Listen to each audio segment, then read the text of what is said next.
Good morning class 8। हमने हमारा 4th chapter जो था वो फिनिश कर लिया था और 4th चैप्टर के बाद जो एक पोएम थी बार्गेन वाली वो भी फिनिश कर ली थी। अब हम यहाँ पर हमारे लेसन 5th के साथ प्रेजेंट है। The Sumit within, summit within, summit का मतलब होता है टॉप, शिखर तक पहुँचना, तो उसी से रिलेटेड एक स्टोरी है यहाँ पर। बिफोर यू रीड हम पहले यहीं से स्टार्ट कर लेते हैं। Major HPS Ahluwalia was a member of the first successful Indian expedition of Mount Everest in 1965। जो पहला ग्रुप 1965 में इंडियंस का माउंट एवरेस्ट की शिखर पर पहुंचा था, उनमें से एक मेंबर थे जिनका नाम था major HPS Ahluwalia. How did he feel when he stood on the highest point in the world? अब यहाँ पे राइटर ने क्या क्वेश्चन किया है कि उन्होंने कैसा फील किया होगा जब वो वर्ल्ड की सबसे ऊंची चोटी पर जाकर खड़े होंगे, वो क्या फील कर रहे होंगे या उनको कैसी फीलिंग आ रही होगी। Let's us hear his story in his words। ये उनकी अपनी वर्ड्स में कही हुई स्टोरी है। Climbing the summit and then the more difficult task of climbing the summit within। अब वो कह रहे हैं कि सबसे ऊंची चोटी पर पहुंचना, सबसे टॉप पर, वर्ल्ड के सबसे ऊंची जगह पर पहुंचना, तो वहाँ पर ऑब्वियस डिफ़िकल्टीज भी उतनी आई होगी। तो कैसा उन्होंने फील किया और किस तरह से उन्होंने उसको फेस किया, वो पूरी इस उनके ज़ुबानी ही इस लेसन में ये स्टोरी है।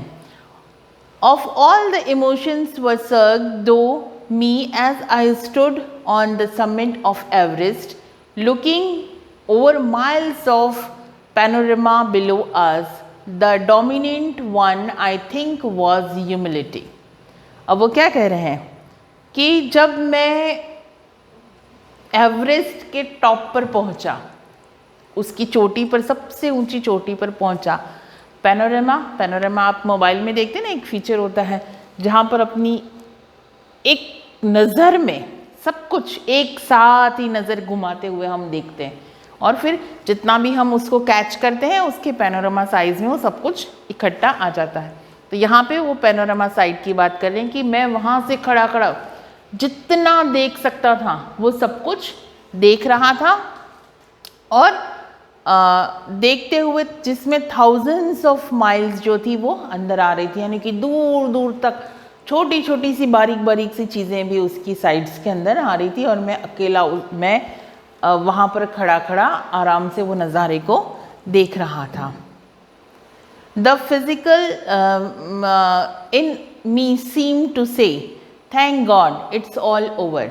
और फिजिकली यानी शारीरिक रूप से मेरा जो शरीर था वो भगवान को कह रहा था कि हे भगवान, thank you, thank God, it's all over, ये फाइनली ख़त्म हुआ। यानी कि उनको उस एवरेस्ट की चोटी पर चढ़ते चढ़ते कितने फिज़िकल पेन्स को, कितने फिज़िकल स्ट्रगल को फेस करना होगा जिसका आज अंत हुआ है। However, instead of being jubilant, there was a ting of sadness।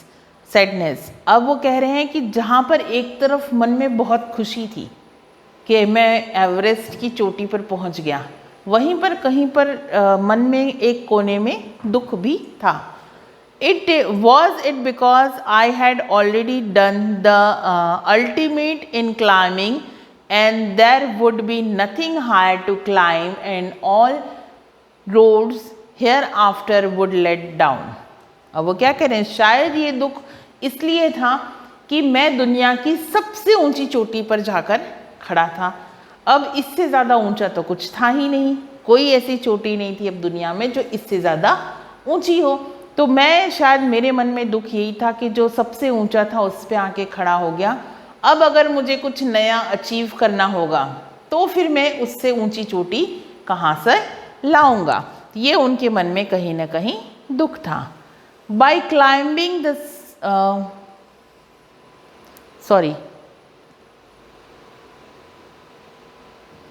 ultimate climbing and there would be nothing hard to climb and all road hereafter would let down। और अब तो उसके नीचे जो है वो रोड्स ही बचे हैं, तो मैं क्लाइंब करने के लिए अब मेरे पास कोई चोटी बची नहीं है। Yes, by climbing in the summit of Everest you are overwhelmed by deep sense of joy and thankfulness. जब आप उस इतनी हार चोटी पर जाके खड़े रहते हैं तो उस टाइम की जो अंदर की फीलिंग्स होती हैं, एक हार्ट की जो फीलिंग्स होती है वो काफ़ी ओवरवेलम्ड होती हैं। यानी कि इंसान जब कुछ बहुत कड़ी मेहनत के बाद अचीव करता है तो फीलिंग कैसी होती है, बहुत रोना आता है, अंदर से खुशी के आंसू निकलते हैं ना। खुशी के मारे हम एक डीप सेंस को फील करते हैं और साथ साथ में भगवान का बहुत बहुत थैंक्स भी करते हैं। It is a joy which last a life time. ये वो खुशी होती है जो लाइफ में आखिर तक बनी रहती है। यानी कि ये कोई आसान काम नहीं है। ये इस चोटी तक पहुंचना, इतने स्ट्रगल को इतना चल के वहाँ तक जाना, तो ये कोई 2-4 दिन में ख़त्म होने वाली खुशी नहीं है, ये लाइफ टाइम चलने वाली हैप्पीनेस है। The experience change you completely. और जो आप रास्ते में एक्सपीरियंसेस करते हैं, यानी कि जो स्ट्रगल आप हाईएस्ट पीक तक पहुंचने के लिए करते हैं, वो आपकी लाइफ को कम्प्लीटली चेंज भी कर देते हैं। किस तरह से चेंज करते हैं कि जैसे क्योंकि बर्फ़ ही बर्फ़ है, बहुत ठंड लगेगी तो आप पेशेंस सीख जाएंगे। अब ऐसा तो है नहीं हमें ठंड लगती हम चाय कॉफ़ी पी लेते हैं, वहाँ तो ये पॉसिबल है ही नहीं। आपको चलना है।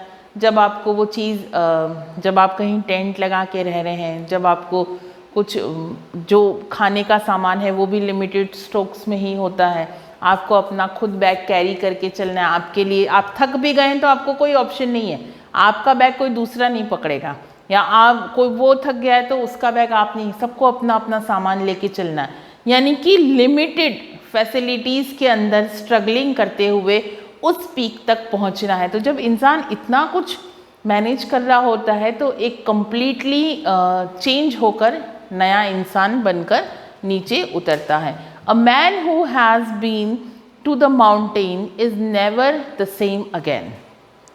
जो व्यक्ति एक बार ऊंचे ऊंचे पहाड़ों को चढ़ता है वो कभी भी एक समान नहीं रहता।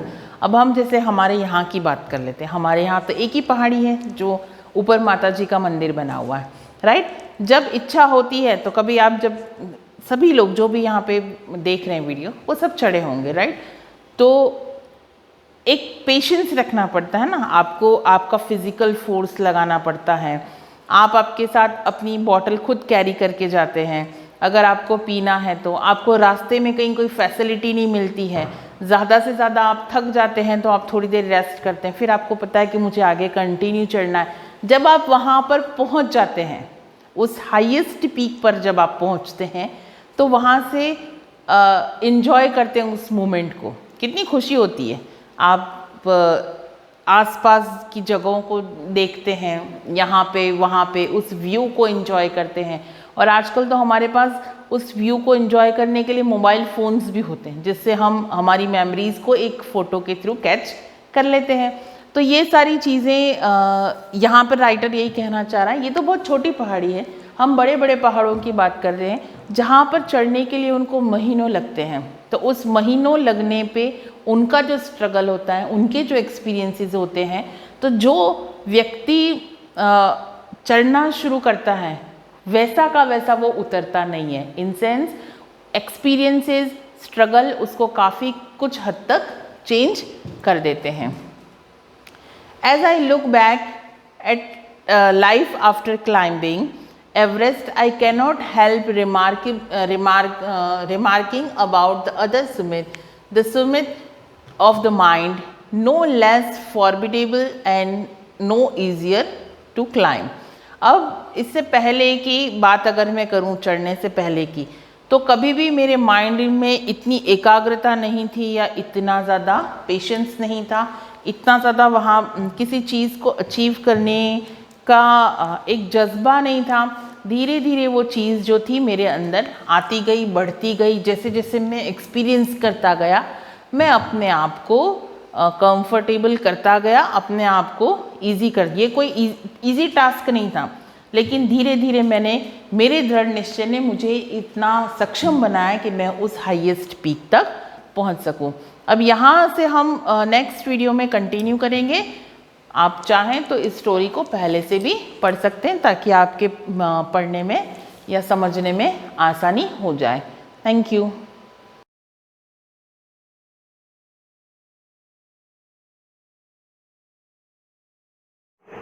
सुप्रभात विद्यार्थियों, जैसा कि हमने लाख की चूड़ियों के विषय में हमने अध्ययन किया था, जिससे बदलू नाम का व्यक्ति और लेखक लल्ला नाम का जो व्यक्ति है, दोनों लेखक स्वयं बदलू से मित्रता करता है, उसके वहाँ रहता है।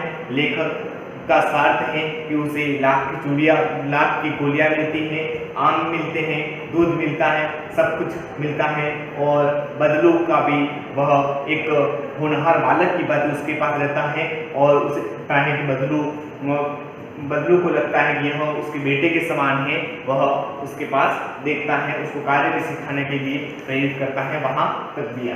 तो आगे हम अध्ययन करते हैं कि यहाँ शाम को घूमते घूमते उसके घर चला गया, लेखक जाता है और बदलू वहीं चबूतरे पर नीम के नीचे एक खाट पर लेटा हुआ था। नमस्ते बदलू काका, मैंने कहा। नमस्ते भैया। तब बदलू ने कहा कि नमस्ते भैया। उसने मेरी नमस्ते का उत्तर दिया और उठकर खाट पर बैठ गया, परंतु उसने मुझे पहचाना नहीं। मैं और देर तक मेरी ओर निहारता था, देखता रहा।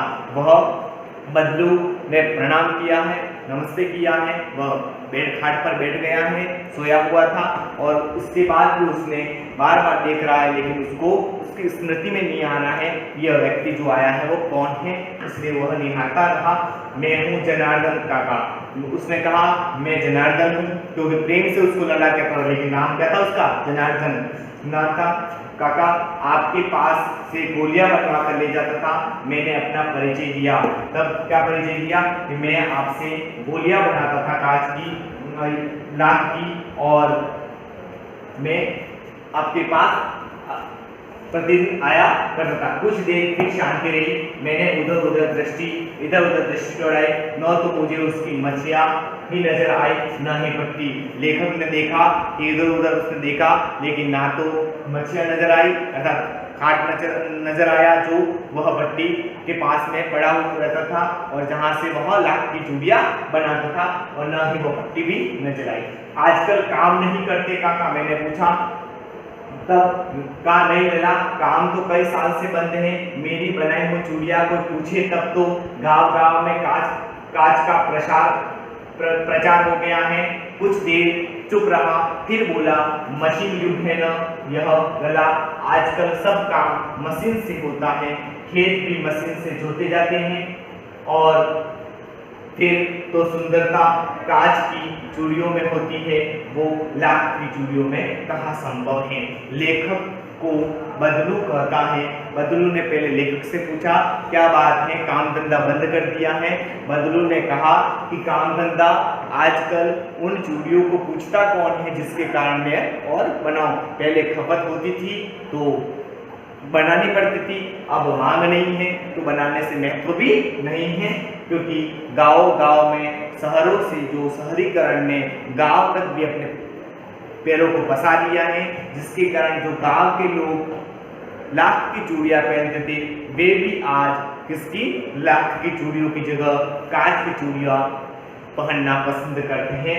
मशीन युग ने सभी अर्थव्यवस्थाओं को तोड़ मरोड़ दिया है, जिसके कारण आज मेरा जो व्यापार है, मेरा जो काम धंधा था वह भी चौपट हो गया है। मेरी चूड़ियों में इतनी कलात्मकता नहीं रहती, क्योंकि कांच की चूड़ियाँ जो मशीन युग में जो सफाई से बनती हैं और यहाँ मैं हाथ से बना था, लेकिन आज उन चूड़ियों का मूल्य, उन चूड़ियों के मूल्य के सामने मेरी चूड़ियों का कोई मूल्य नहीं रख गया है। लेकिन कांच बड़ा खतरनाक होता है, बड़ी जल्दी टूट जाता है। मैंने कहा नाजुक तो फिर होता ही है। लला कहते कहते उसने खांसी आ गई और वह देर तक खांसता रहा। उसने कहा कांच बड़ा खतरनाक होता है, चुभ जाए तो फिर खून निकले, इस प्रकार दर्द हो। लेकिन वह लेखक ने को बद्दू ने कहा नाजुक तो होता ही है। लला आप कहते कहते उसे खांसी आ गई, वह देर तक खांसता रहा क्योंकि उसके मन में खांसना नहीं, उसके मन में एक वेदना भरी हुई है, एक पीड़ा है कि मैंने जो रोजगार किया था, मेरे पूर्वजों से जो चल रहा रोजगार था, उस रोजगार को मैं संभाल नहीं सका क्योंकि आज कांच की चूड़ियों ने अपने पैर पसार लिए हैं, औद्योगिकरण ने पैर पसार लिए हैं, जिसके कारण मेरी चूड़ियों का कोई महत्व नहीं रह गया। मुझे लगा उसे दमा है, अवस्था के साथ साथ उसका शरीर जल चुका था, उसके हाथों पर उसके माथे पर नसें भी उभर आई थी, अवस्था जीर्ण हो गई है, बुढ़ापा जरावस्था आ गई है। जाने कैसे उसने मेरी शंका भाप ली और बोला दवा नहीं है, मुझे फसली खांसी है अर्थात मौसमी खांसी है। फसली अर्थात मौसम के अनुसार जो खांसी होती है वह खांसी है। यह 1-2 महीने से आ रही है, महीने 2 महीने से आ रही है, 10-15 दिन में ठीक हो जाएगी। मैं चुप रहा, मुझे लगा उसके अंदर कोई बहुत बड़ी व्यथा छिपी है, भाई कोई न कोई वेदना छिपी है, लेखक को नजर आया। मैं देर तक सोचता रहा कि इस मशीन युग ने कितने हाथ काट दिए हैं। कुछ देर फिर शांति रही जो मुझे अच्छी नहीं लगी।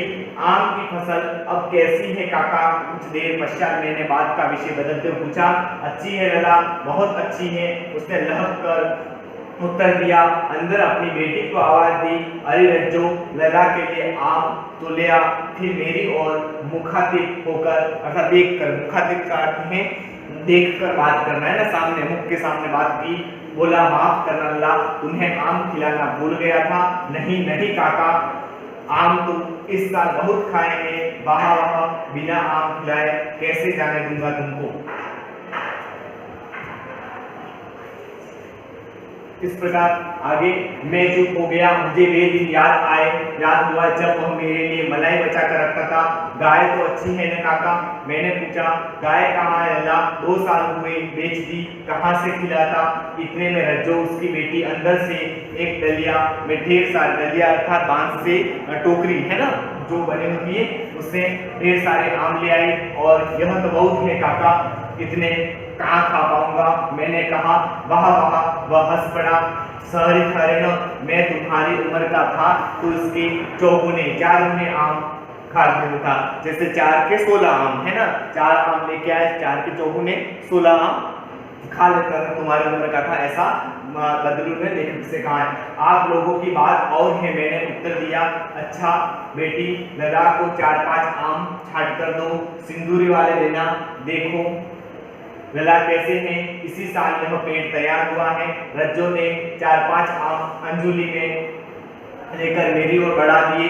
आम लेने के लिए मैंने हाथ बढ़ाया तो मेरी निगाह एक क्षण के लिए उसके हाथों पर ठिठक गई। गोरी गोरी कलाइयों पर लाख की चूड़ियां बहुत फब रही थी। अब लेखक ने देखा कि उसकी जो बेटी है उसने जो घर की बनाई हुई, उसके पिता द्वारा जो बनाई हुई चूड़ियां हैं लाख की, उन चूड़ियों को देखा है और उसे वैसा ही अनुभव हुआ जिस प्रकार उसने अनुभव किया था कि एक नववधू में जो बेलन में लगी हुई जो चूड़ियां थी, और उसने अनुभव किया था कैसे नववधू के हाथ में कोई कलाई में सज रही हो, पग रही अर्थात सुंदर लगनी, सज रही थी। बदलू ने मेरी दृष्टि देख ली और बोल पड़ा, यही आखिरी जोड़ा बनाया था जमींदार साहब की बेटी के विवाह पर। 10 आने पैसे मुझको दे रहे थे, मैंने जोड़ा नहीं दिया, कहा शहर से ले आओ। अर्थात देखिए कि आज की जो अर्थव्यवस्था है हमारी, कि हम यहाँ जो मेहनत करता है उसके एवज में उसको कम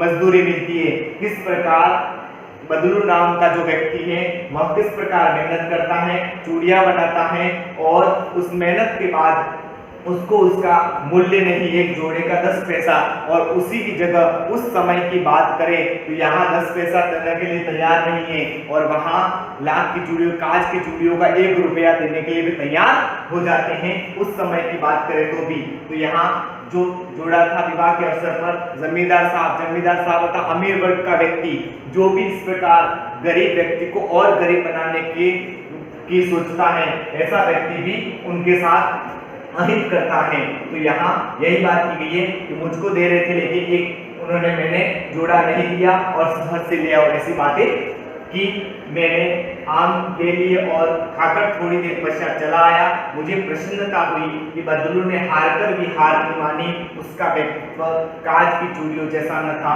आसानी से टूट जाए। तो लेखक अंत में कहता है कि लेखक जो ने कहा कि बदलू ने हारकर भी हार न मानी, इसलिए हारकर भी हार न मानी क्योंकि उसने जमींदार जैसे अमीर वर्ग के सामने भी घुटने न टेक करके उसने जवाब दिया कि ये चूड़ियां मेरी मेहनत की है, इसका मूल्य 10 पैसे में नहीं आंका जा सकता है। उसने अपनी बेटी को दे दी और वह स्वयं अपने गुजारे के लिए उसने आम के पेड़ लगाना, अन्य प्रकार के कार्य करना उसने शुरू कर दिया।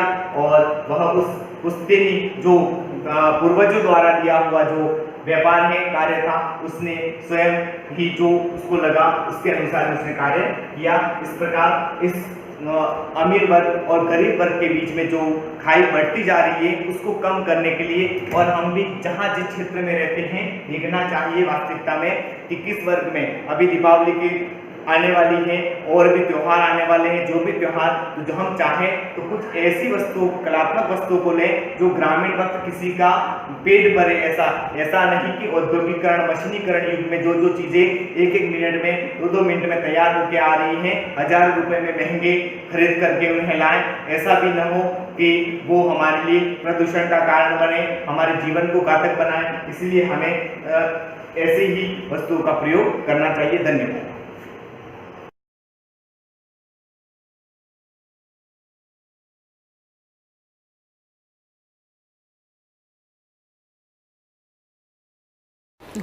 सुप्रभातम विद्यार्थियों, पिछली क्लास में हम पाठ 6 को पढ़ रहे थे। गृहम शून्यम सुताम विना, यानी एक घर लड़की के बिना अधूरा है, यानी शून्य का मतलब नहीं के बराबर है। लड़की नहीं है, बेटी नहीं है तो उस घर की कोई वैल्यू नहीं होती है। बहुत सारे ऐसे होते हैं जो बेटे और बेटी में फ़र्क समझते हैं। तो इस पाठ में यही बताया गया है कि बेटे और बेटी में कभी फ़र्क नहीं समझना चाहिए, क्योंकि बेटा है जो बेटी है जो बेटा ही है, वही हमारे 2 घर को तारती है। बेटी अपने घर भी तारती है और पिता का घर भी तारती है। वही बात इस पाठ में कही गई है कि किस तरह से शालिनी की जो भाभी होती है माला किस तरह से चिंतित होती है, क्यों होती है, क्या कारण से वो उसके मुख पर चिंता है, ये हम अब आगे पढ़ेंगे। हमने पहले पढ़ा था कि छुट्टियों के समय में किस तरह से शालिनी अपने पिता के घर आती हैं और पिता के घर आने के बाद अपनी भाभी को जब वो चेहरे पे तनाव देखती है तो आखिर में भाभी से वो पूछ ही लेती है कि आखिर में आपकी क्या चिंता है, मुझे बताओ। इतना हमने पढ़ा था। अब आगे देखिए, राकेश जो उसका भाई होता है, शालिनी का भाई राकेश, और राकेश की पत्नी थी जो माला थी। तो राकेश कहता है अपनी बहन शालिनी से कि भगिनी शालिनी, भगिनी का मतलब बहन, हे बहन शालिनी, दिष्टया तम समागता। दिष्टया का मतलब होता है भाग्य से, यानी तुम भाग्य से आ गई हो, यानी बहुत अच्छी बात है, तुम समय पर आ गई हो। हम बड़े तनाव में थे, बड़े चिंतित हैं, इसलिए तुम समय पर आ गई, यानी हमारा अच्छा भाग्य है कि तुम यहाँ पर आ गई। समागता का मतलब आई हो। अद्य मम कार्यालय, अद्य अव्युशुद्ध, अद्य का मतलब आज। अद्य मम कार्यालय एका महत्वपूर्ण गोष्ठी सहसेव निश्चिता, यानी आज मेरे कार्यालय में एक बहुत महत्वपूर्ण मीटिंग है ना। जब कार्यालय में कोई भी इंसान जहाँ कहीं काम होता है तो मीटिंगें होती रहती है। तो उसके भाई ने कहा कि ये शालिनी, आज मेरे ऑफिस में या जो कार्यालय है, मेरा जो दफ्तर है, वहाँ पर एक बहुत बड़ी मीटिंग निश्चित हो गई है। इसलिए अद्यैव मालाया चिकित्सकया सह मेलनस्य समय निर्धारित त्वं मालया सह चिकित्सकां प्रति गच्छ। क्या कहा उसके भाई राकेश ने शालिनी से, क्या कहा कि हे शालिनी, आज मेरे कार्यालय में एक बहुत बड़ी अर्जेंट मीटिंग आ गई, इसलिए तुम अद्यव आज ही मालाया चिकित्सया सह, चिकित्सकया मतलब जो नर्स होती है ना उसको बोलते हैं चिकित्सकया, मालया चिकित्सकया सह मेलनस्य समय निर्धारितम त्वं मालया सह चिकित्सां प्रति गच्छ। क्या कहा राकेश ने उसकी बहन शालिनी से कि हे शालिनी, आज तुम माला को, जो नर्स है ना, जो सिस्टर है, उस सिस्टर के साथ माला को ले करके जो समय दिया हुआ है, मेलन समय निर्धारित, जिस समय पे उन्होंने बुलाया है चेकअप करने के लिए, तो उस समय पर ही माला को ले करके तुम चिकित्सा की ओर जाओ। गच्छ यानी जाओ, आज्ञा दिए ना, लोट लगा रहे, आज्ञार्थक काल, जाओ। खैर अपन ने समय काल पढ़ा नहीं है, पिछली क्लास में मैंने पढ़ाया था, लेकिन बहुत सारे बच्चे अभी इस चीज़ से अनजान हैं। लेकिन ये मैं वापस आपको थोड़े दिन बाद में ग्रामर पढ़ाऊँगी, इसलिए अभी खाली ऐसे नॉर्मल बता रही हूँ कि गम धातु, गम का मतलब जाना। क्या कहा राकेश ने कि हे बहन शालिनी, तुम्हारी भाभी को लेकर के जो सिस्टर है, नर्स है, उसके साथ समय जो दिया उस समय के अकॉर्डिंग तुम हॉस्पिटल की ओर जरूर जाओ। तस्या परामर्शानुसार तद विधेयम तद संपादय, यानी जो परामर्श का मतलब सलाह है ना, जो सलाह देगी, जो सिस्टर या डॉक्टर जो भी होगा वो आगे जो सलाह देगा, तद विधेयम उसके अनुसार ही तुम संपादय, यानी जो काम है, टैबलेट मंगवानी है या कोई भी दवाई लानी है वगैरह, जो भी करना है पहले उसकी सलाह ले लेना, परामर्श ले लेना डॉक्टर का, उसके बाद तुम आगे का काम करना। ऐसा उस राकेश ने अपनी बहन शालिनी से कहा। शालिनी कहती है किम अभवत, बेचारे उसको कुछ पता नहीं था, क्योंकि वो छुट्टियों के समय में अपने पिता के घर आई थी, उसको किसी भी चीज़ की जानकारी नहीं थी कि मेरी भाभी को आखिर क्या हुआ है।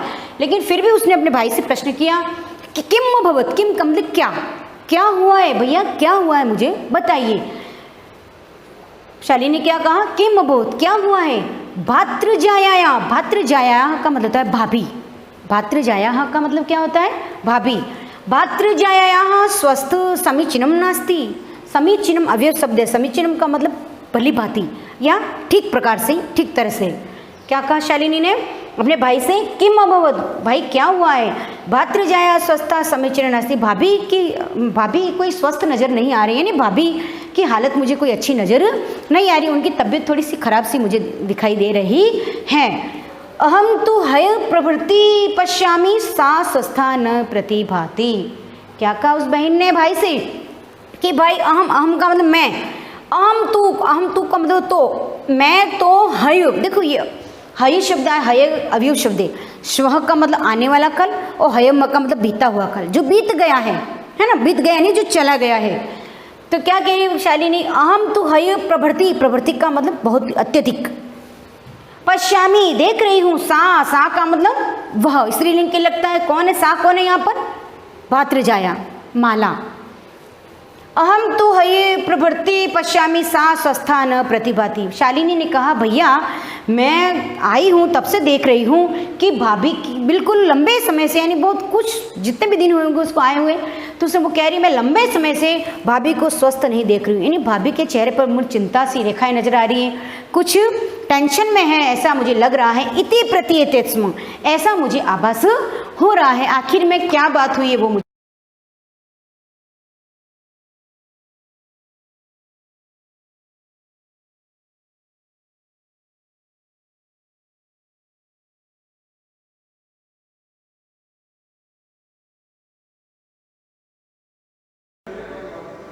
Hello student, good morning, welcome in class.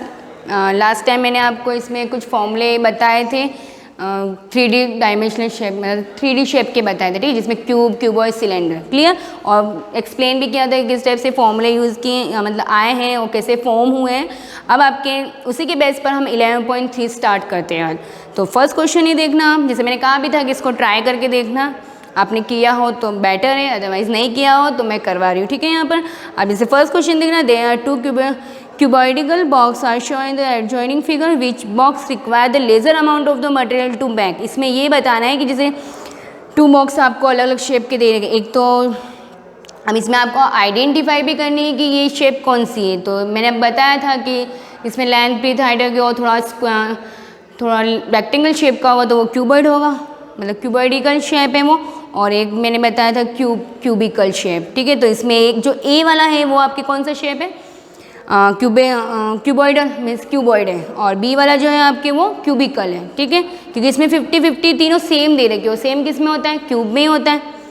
तो इसमें ये बताएं कि विच बॉक्स रिक्वायर, मतलब किस बॉक्स को बनाने में मटेरियल कम लगेगा। तो इसका मतलब जिसका एरिया कम होगा तो उसमें कम ही मटेरियल यूज़ होगा, उसको बनाने में कम ही यूज़ होगा मटेरियल। तो हमें फाइंड करना है दोनों का सरफेस एरिया, मतलब पूरा टोटल TS है, ठीक है। टोटल सरफेस का एरिया मैंने आपको फॉर्मूले भी बताया था कि फॉर्मूला, तो जैसे फर्स्ट हम फाइंड कर रहे हैं area of TSA of figure figure A समझ गए ना आप, कौन सा ए वाला जो हमारा ये है, इसमें जैसे आपको यहाँ पर अब यहाँ पर डायरेक्ट टी ए से टोटल सरफेस एरिया ही फाइंड करना है, ठीक है। फॉर्मूला आपको डायरेक्ट लिखना है 2LB plus BH plus HL, यही फॉर्मूला यूज़ किया था मैंने टी ए से का। सरफेस एरिया LSA का अलग बताया था, लेटरल सरफेस अलग है, ठीक है। LB plus BH plus HL, ठीक है। LB means L into B, BH means breadth and height and HL means height and length, ठीक है। अब यहाँ पर तीनों, सबसे फर्स्ट का अब इसमें मेजरमेंट देख लो कि तीनों मेजरमेंट सेंटीमीटर में है, मीटर में है, ये चीज़ भी अब क्लियर कर दो। और 50, 40 और 60 तीनों सेंटीमीटर में, तो नो प्रॉब्लम। डायरेक्ट हम स्टार्ट कर देते, पहले वैल्यू पुट ऑन करनी, किस टाइप से करनी वो चीज़ आपको देना। 2 एज इट इज़ L की वैल्यू यहाँ पर देखो कितनी दे रखी है, यहाँ पर देखो फिगर में L, यहाँ साइड में लिख देना कि L इक्वल्स टू कितना दे रखा है, ये चीज़ आप ना ऊपर लिख देना। यहाँ मैंने लिखा नहीं है, फिगर ऑफ A लिखा, फिर L करके लिख देना 60 डिग्री, ठीक है। फिर यहाँ पर ब्रीथ लिख देना 40 डिग्री और हाइट लिख देना यहाँ पर 50 डिग्री।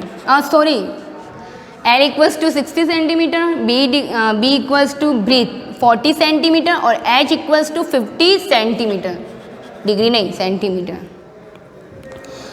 50 सेंटीमीटर, ठीक है। अब इसमें स्टार्ट करते हैं। यहाँ पर 2L कितना है, यहाँ पर दे रखा है 60, इन दोनों के बीच में मल्टीप्लाई का साइन है, तो यहाँ पर भी मल्टीप्लाई होगा 60 इंटू B, मतलब यहाँ पर B की वैल्यू कितनी है 40, ठीक है। प्लस अब B की वैल्यू यहाँ पर फिर से 40 आ गई, इंटू H की वैल्यू कितनी दे रहेगी 50, देन यहाँ प्लस H की वैल्यू यहाँ पर 50 दे रहेगी और L की वैल्यू कितनी दे रहेगी 60 इंटू, क्लियर। पहले क्या करते हैं, बोर्ड वन से पता है, इन दोनों को मल्टीप्लाई, इधर इन दोनों को मल्टीप्लाई, इन दोनों को मल्टीप्लाई, और इन सब के जो आंसर आएंगे उन सब का ऐड करना है, ठीक है। ये 2 एज इट इज़ 60 इंटू, अब 6 इंटू 4 कितना होता है 24, और 2 0 और यूज़ हो गए, प्लस 4 इंटू 5 कितना होता है 20, 2 0 यूज़ हो गए 2000, प्लस 5 इंटू 6 कितना होता है 30 और 2 0 3000, क्लियर, ब्रैकेट क्लोज। अब इनका ऐड कर दो 2400, 2000 और 3000, तो 2 इंटू, जैसे ब्रैकेट में सॉल्व करूँगी तो इनके बीच में मल्टीप्लाई का साइन नहीं है, तो 2 इंटू, अब यहाँ पे कहते हैं 2 और 3, 2000 और 3000 5000 और 5000 तो 2000 कितने हो गए 7000, ठीक है। और 7400 कितना आ गया 7400, और 7000 को अगर आप 7400 को अगर आप 2 से मल्टीप्लाई करते हो तो 0 0 4 2 8, और ये आ गया आपके 14, कितना आ गया 14,800 सेंटीमीटर स्क्वायर। यहाँ पर एरिया फाइंड किया है तो यहाँ पर स्क्वायर की यूनिटी यूज़ होगी, पावर ऑफ 2, ठीक है। तो इसका मतलब फर्स्ट का एरिया कितना आ गया 14,800, क्लियर। अब जैसे बी का फाइंड करते हैं, ये किसका आया 14,800, फिगर ऑफ ए। अब यहाँ पर लिखना है फिगर ऑफ बी,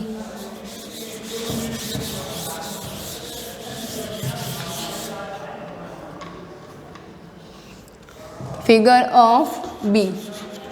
अब बी हमारा कौन सा है क्यूब शेप है, ठीक है। तो यहाँ पर डायरेक्ट साइड, यहाँ पर तीनों साइड आपको यहाँ पर लिख देना a इक्वल्स टू 50 सेंटीमीटर, ठीक है। a मीन्स यहाँ पर साइड दे रखी, a मीन्स यहाँ पर क्या है साइड है।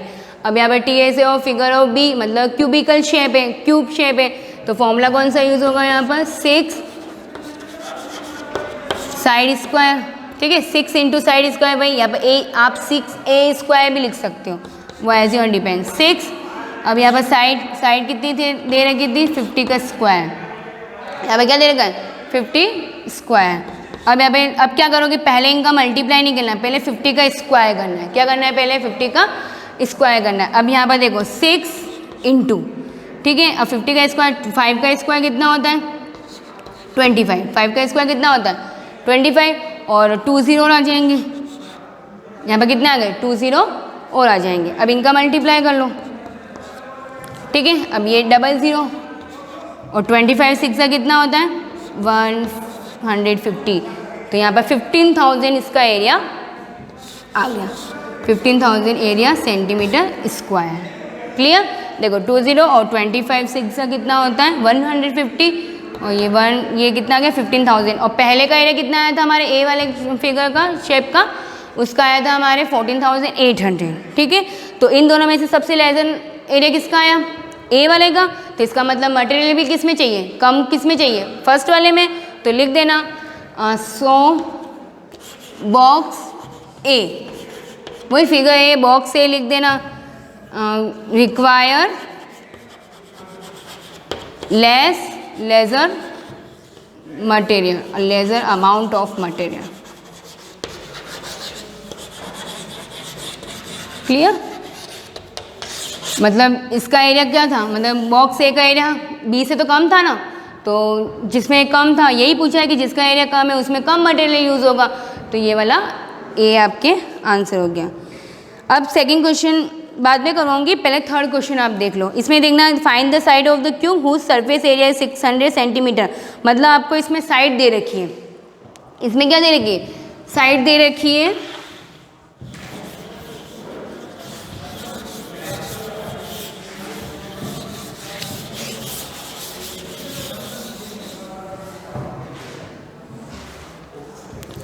जैसे इसमें देखो थर्ड वाला question, find the side of the cube whose surface area, मतलब सरफेस एरिया आपको दे रखा है, इसमें सरफेस एरिया फाइंड नहीं करना। अगर साइड दे रखी हो तो सरफेस एरिया हम इजीली फाइंड कर सकते हैं, बट यहाँ पर सरफेस एरिया मतलब सरफेस एरिया वही टी ए से दे रखा है और हमें बताना है कि उसकी साइड एक्चुअल में क्या थी, ठीक है। तो इक्वल में रख के कर सकते हैं, ये चीज़ तो आपको आती है। तो यहाँ पर आप डायरेक्ट लिख देना, क्या लिखोगे कि टी एस से मतलब total surface area of cube कितना दे रखा है, 600 सेंटीमीटर। आपको आगे ऐसे क्वेश्चन आएंगे तो वो सब आपको होमवर्क में करने, एक क्वेश्चन मैं आपको बता रही हूँ, ठीक है। अब टी एस का फॉर्मूला क्या है, किसके इक्वल में रखेंगे, 6a², ठीक है। और यहाँ पर कितना हो जाएगा 600। अब यहाँ पर ए का मीन्स यहाँ पर साइड है, ठीक है। तो यहाँ पर बाई टी भी कर देंगे, तो a² एज इट इज आ जाएगा 600/6। तो a² और 6 के टेबल से ये कट गया 100 टाइम, और हमें ए की वैल्यू चाहिए, ए मीन साइड, और यहाँ पर ये स्क्वायर में, और जैसे यहाँ से स्क्वायर में रिमूव करूँगी तो ये रूट में आ जाएगा। तो ए इक्वल्स टू ये रूट में आ जाएगा 100, और 100 का रूट कितना होता है 10, तो ये 10 सेंटीमीटर। इसका मीन्स क्यूब की साइड कितनी थी, सो साइड ऑफ क्यूब कितनी थी 10, और 10 क्या है यहाँ पर सेंटीमीटर चल रहा है, ये यूनिट का ध्यान रखना आप थोड़ा। यहाँ पर स्क्वायर लगाए बिकॉज यहाँ पर एरिया फाइंड नहीं कर रहे हम, तो ये हो जाएगा आपके 10 सेंटीमीटर। अब इसमें देखो, अब आपको वेरिफिकेशन करना हो ना कि 600 कहाँ से आया, तो हम क्या करेंगे, इससे मल्टीप्लाई कर लेंगे, 10 का स्क्वायर 100 और 100 का 6 से करेंगे, तो आपके ये आंसर 10 सेंटीमीटर, ठीक है। आगे क्वेश्चन, सेकेंड क्वेश्चन मैं आपको नेक्स्ट वीडियो में करवाऊँगी। Thank you.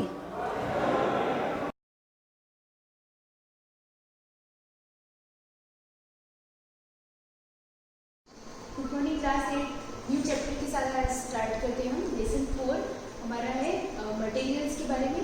मटेरियल जो कि मेटल और नॉन मेटल के बने होते हैं। हमारा डेली रूटीन में से लेकर आप जितनी भी चीज़ें यूज़ करते हो वो या तो मेटल की बनी हुई है या नॉन मेटल की बनी हुई है, ठीक है। तो मैटर जो है, मेटल और मेटल अलग टर्म है, ठीक है। METTER matter is anything that occupies space, ये मैटर की डेफिनेशन हो जाती है। यहाँ पे इस चैप्टर में हम पढ़ने वाले मेटल और नॉन मेटल, यानी आप बात करो iron, aluminium, zinc, copper, magnesium, ये सारी चीज़ें किस में आती है, मेटल्स में आती है। नॉन मेटल में बहुत सारी गैसेस को इन्वॉल्व किया गया, या सारा इन चीज़ों का इंट्रोडक्शन से लेकर के कौन से मेटल का यूज़ कहाँ होता है। फिर बहुत सारी टेबल्स दे रखी है इस चैप्टर में, जिस टेबल से आपको सारे मेटल के और नॉन मेटल के सिंबल आपको समझने में आएंगे। बहुत इंटरेस्टिंग लगेगा आपको ये लेसन। सारे जितने भी मेटल दे रखे हैं उनके सिंबल आपको जो टेबल दे रखी है वो लर्न करनी है। मैं आज वहाँ तक टेबल तक पहुँचूँ नहीं पहुँचूँ, जैसे ही ये लेसन आज का स्टार्ट हुआ है आपको रोज़ सारे एलिमेंट्स के जो सिंबल है, उनकी नेम, उनकी स्पेलिंग, वो सारी चीज़ें आपको सीरीज वाइज 9 से जैसे बुक में दे रखी है आपको लर्न करनी है, ठीक है। तो जैसे पार्ट 1 स्टार्ट करते हैं, सबसे पहले तो इसका इंट्रोडक्शन दे रखा है हमको। We have infinite variety of substance in the universe. Number of elements forming this substance is limited. यहाँ पर देखने को मिलता है कि हमारा जो यूनिवर्स बना हुआ है वो इन्फाइनिट वैरायटी ऑफ सब्सटेंस, मतलब बहुत सारे पदार्थ यानी सब्सटेंसेस जो है उनका इन्फाइनिट वैरायटी, बहुत सारी वैरायटी है। The number of elements forming this substance is limited. यहाँ पर जो एलिमेंट बन रहा है वो लिमिटेड है, ठीक है।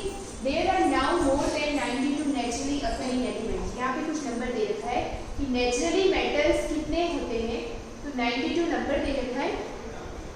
92 मोर देन 92 यानी 92 से भी ज़्यादा एलिमेंट्स अभी तक हमने डिस्कवर या इन्वेंट किया, उनके बारे में स्टडी कर रहे हैं।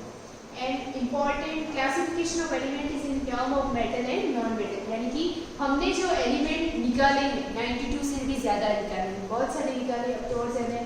तो उन सारे एलिमेंट्स की बात करें तो ये जो इनका इम्पॉर्टेंट बहुत सारे इनकी जो कैरेक्टरिस्टिक फीचर्स हैं, उनकी जो है सारे कैरेक्टर्स, वो सारे क्या है, डिफरेंट है। तो उसके बेसिस पर एलिमेंट को मेनली 2 पार्ट्स में क्लासीफाई किया है, यानी डिवाइड किया है। जैसे फर्स्ट है मेटल और सेकंड है non metal. Most of the elements are metal, maximum जो एलिमेंट है वो सारे क्या है, मेटल है। नॉन मेटल फ्यू, यानी कुछ थोड़े ही। A few among them are such as metal which possess the characteristic of both metal and non-metal. Less than 20 of them are non-metal. यहाँ पे 92 से ज़्यादा 100 तक समझ ले अगर, तो 92 में से 20 के आसपास नॉन मेटल है, यानी बहुत कम हो गए, और इससे बहुत ज़्यादा कौन है, metal. You might have seen many of the metals in your daily life such as iron, gold, silver, aluminum, copper, etc.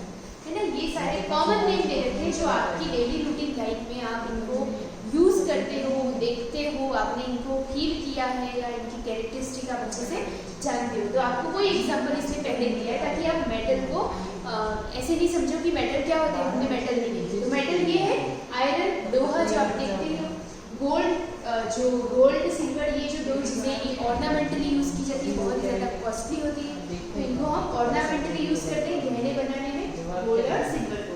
Aluminium बात करें तो एल्यूमिनियम की आपने देखा होगा, एल्यूमिनियम के बहुत सारे कंटेनर, बहुत सारे पेन हमारे घर में भी यूज़ होते हैं।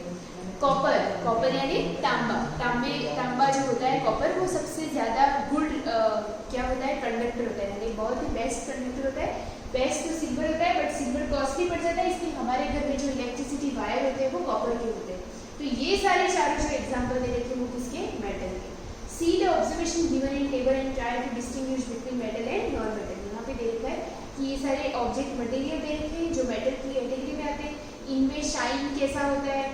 यहाँ पे सिर्फ आपको शाइनी और डल दो ऑप्शन में से, दोनों ऑप्शन में से लिखना है कि गोल्ड शाइनी होता है, डल होता है। शाइनी होता है, सिल्वर भी शाइनी होता है, चारकोल डल होता है, सल्फर, ये सारी चीज़ें। फिर हार्डनेस, वेरी हार्ड और नॉट हार्ड। गोल्ड हार्ड होता है, नॉट हार्ड होता है, कैसा होता है, तो आपको ये खुद ही सेल्फ फिल अप करना है, आपको जैसा जैसा फील होता है वैसा आपको लिखना है। मेटल और नॉन मेटल, तो कॉपर जो होता है वो कैसा होता है, सॉफ्ट होता है थोड़ा सा, वेरी हार्ड और नॉट वेरी हार्ड, तो नॉट वेरी हार्ड आएगा, ठीक है। मेटल और नॉन मेटल जो होते हैं, जो तो मतलब आपको इन सारे कैरेक्टरिस्टिक के बेस पे आपको बता रहे हैं कि मेटल है या नॉन मेटल है, ठीक है।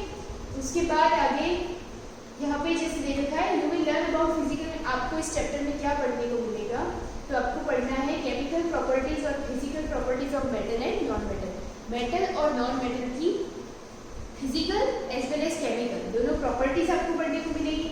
Letter you will learn about inert metals and their use. Inert metal जो हमारे निकलते हैं जमीन से वो पढ़ोगे, और उसके बाद उनके यूजेज इस चैप्टर में हम देखेंगे। Skill you will use elementary knowledge of metal and non-metal by touching and struggling idea about minerals and metal। ये सारी चीज़ें हमको इस चैप्टर में पढ़ने को मिलेगी। नेक्स्ट यहाँ लेते हैं, metals can be distinguish from non metal on the basis of their physical and. हाँ, अब यूँ है कि मेटल और मेटल नॉन मेटल को आप डिवाइड कर रहे हो तो वो किस बेस पे कर रहे हो, कुछ डिस्टिंग्विश फीचर होंगे, उन फीचर्स के बेस पर आप उनके बेसिस ऑफ देयर फिजिकल, तो उन फीचर्स को आप किस बेस पे लोगे, फिजिकल या केमिकल। वो मेटल किसके साथ रिएक्ट होता है, ये तो हो गया केमिकल। और फिजिकल प्रॉपर्टीज जो अभी टेबल में दे रखी थी, कौन कितना शाइन करता है, कौन कितना डलनेस रखता है, कौन कितना ज़्यादा हार्ड है, कौन सॉफ्ट है, तो ये सारी होती है फिजिकल प्रॉपर्टीज जो आप उसको बाहर से देख कर समझ सकते हो। और केमिकल प्रॉपर्टीज वो होती है जिसमें कोई मेटल किससे रिएक्ट हो रहा है, कितना रिएक्ट हो रहा है, और रिएक्शन करने के बाद प्रोडक्ट में क्या बना है। You already know that luster and hardness, luster यानी शाइन, हार्डनेस, ठीक है, लस्टर का मीनिंग लिख देना यहाँ पे शाइन। तो आपको पता होगा लस्टर और hardness are the physical properties, क्योंकि ये चीज़ें बाहर से दिखने वाली होती है तो इनको फिजिकल फिजिकल प्रॉपर्टीज में इन्वॉल्व किया है. We will discuss their properties in detail in this chapter. More about elements क्या होते हैं. You have learn about chemical changes and chemical reaction in class 7. 6 और 7 दोनों में आपको ये वर्ड आया है ना, केमिकल रिएक्शन और फिजिकल रिएक्शन, या फिर ये बोल सकते हैं कि केमिकल चेंज और फिजिकल चेंज, दोनों टर्म्स, दोनों टेबल, सारी चीज़ें आपने डिटेल में 6-7 स्टैंडर्ड में पढ़ रखी है. किसी चीज़ को आप जैसे पेपर को आप होल्ड कर रहे हो तो वो फिजिकल चेंज है, लेकिन आप पेपर को बर्न कर रहे हो तो बर्न करने वाली चीज़ जो है वो आपका केमिकल चेंज है. तो इस तरह से फिजिकल और केमिकल चेंज में क्या डिफरेंस होता है ये हम 6-7 स्टैंडर्ड में अच्छे से समझ चुके हैं. During chemical reaction the substance undergo a chemical change to form a new substance. ये मेन बेसिक कैरेक्टर होता है, फीचर होता है, जिसमें किसी चीज़ को कुछ भी अगर उसके साथ रिएक्ट करवाते हैं, मतलब ये कि अगर आप पेपर को जला रहे हो तो एक न्यू प्रोडक्ट का फॉर्मेशन हो रहा है, यानी कि पेपर को जलाने के बाद आपको वापस पेपर ऑब्टेन नहीं हो सकता. आप पेपर को जला दोगे तो उसके बाद आपको जो ऐश मिलेगी उससे आप कभी भी पेपर को वापस बना नहीं सकते.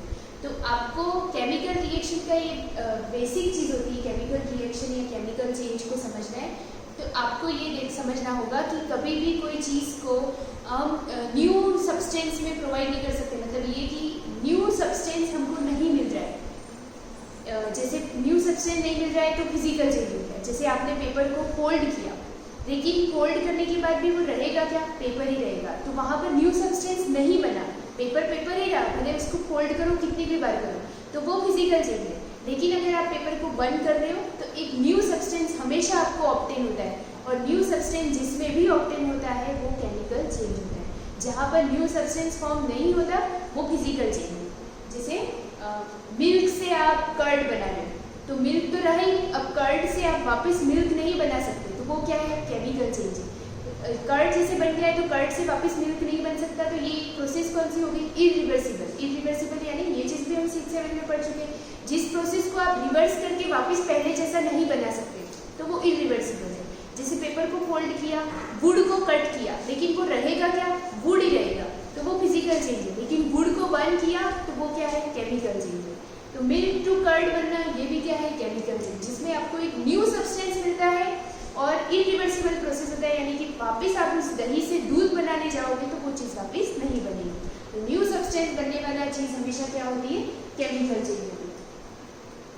यहाँ पे however there are certain substances that cannot be broken down to new substance by heating or cooling by electrolysis by chemical reaction. यहाँ पे ये देखा है however there are certain substances, कुछ ऐसे substances होते हैं cannot be broken down to new substance, उनको broken down करने के बाद new substance नहीं बना सकते, तो उनको heat और cooling करते हैं by electrolysis by chemical reaction. electrolysis क्या होता है, जैसे किसी चीज़ का सॉल्यूशन दे रखा है, उस सॉल्यूशन में आप 2 इलेक्ट्रोड्स रख दो और उन इलेक्ट्रोड को रखने के बाद जो आप इलेक्ट्रिसिटी सप्लाई करते हो उसको बोलते हैं इलेक्ट्रोलाइसिस, जिसकी वजह से उसके इलेक्ट्रॉन्स जो होते हैं वो उसके अंदर घूमने लग जाते हैं. तो आगे हम केमिकल रिएक्शन के बाद यहाँ से कंटिन्यू करेंगे.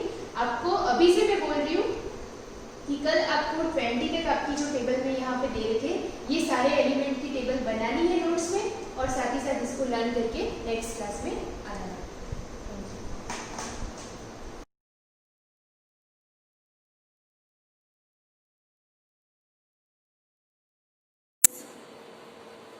हम आज नया चैप्टर स्टार्ट कर रहे हैं, ज्योग्राफी का 3rd chapter, mineral and power resources. Geography के अंदर हमने 2 चैप्टर पहले पढ़ लिए थे, उसमें रिसोर्सेस के बारे में हमने पढ़ा था कि रिसोर्सेस क्या होते हैं. अब जो हम पढ़ रहे हैं वो किसके बारे में पढ़ रहे हैं, मिनरल एंड पावर रिसोर्सेज के बारे में हम पढ़ेंगे. क्या होते हैं मिनरल रिसोर्सेज, क्या होते हैं पावर रिसोर्सेज, उसके बारे में हम देखेंगे. ठीक है, लेसन का नेम यही है अपने, मिनरल एंड पावर रिसोर्सेज. अब सबसे पहले आपको ये पता होना चाहिए कि मिनरल्स होते क्या, मिनरल्स क्या होते हैं. ठीक है, उसके बारे में हम पता लगाएंगे कि मिनरल्स क्या चीज है. लेकिन इस लेसन के अंदर अपन क्या क्या पढ़ेंगे पहले उसको देख लेते हैं. Minerals and there types. Minerals क्या होता है, उसके टाइप्स दे रखे आपको, मेटेलिक एंड नॉन मेटेलिक. इससे आपका एक क्वेश्चन क्लियर हो जाता है. ठीक है, यानी कि अगर आपसे पूछा जाए कि मिनरल्स के टाइप कितने हैं, तो आप 2 टाइप से बता सकते हो. आंसर क्या आएगा आपका, मेटेलिक और non metallic.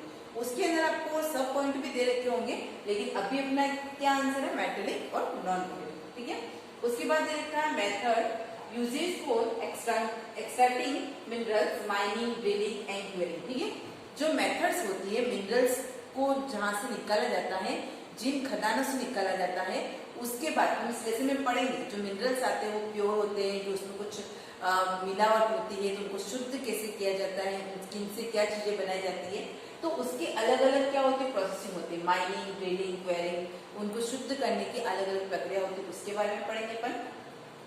Next, distribution of mineral in the different continent of the world. क्या देखा, अलग अलग कॉन्टिनेंट, 6 जो कॉन्टिनेंट है, 7 कॉन्टिनेंट, सॉरी 7 कॉन्टिनेंट में जो अलग अलग आपको जो अलग अलग जगह पर कौन कौन से मिनरल्स पाए जाते हैं, कहाँ पर कौन से ज्यादा मिनरल्स है, किसके कहाँ पर इंपॉर्टेंस है, वहां पर क्यों निकलते हैं, सारी चीजें अपन इसके बारे में पढ़ेंगे। नेक्स्ट मेरे का यूज ऑफ मिनरल्स, मिनरल्स का यूज कहाँ पर होता है, तो मैं आपको एक छोटी सी बात बताऊँ, बिना मिनरल्स की अपनी लाइफ पॉसिबल नहीं है, क्योंकि मिनरल्स के अंदर क्योंकि हम ऐसे सोच रहे हैं कि क्या है, क्या होता होगा मिनरल्स, ये नहीं भी हो तो भी हमारी लाइफ पॉसिबल है।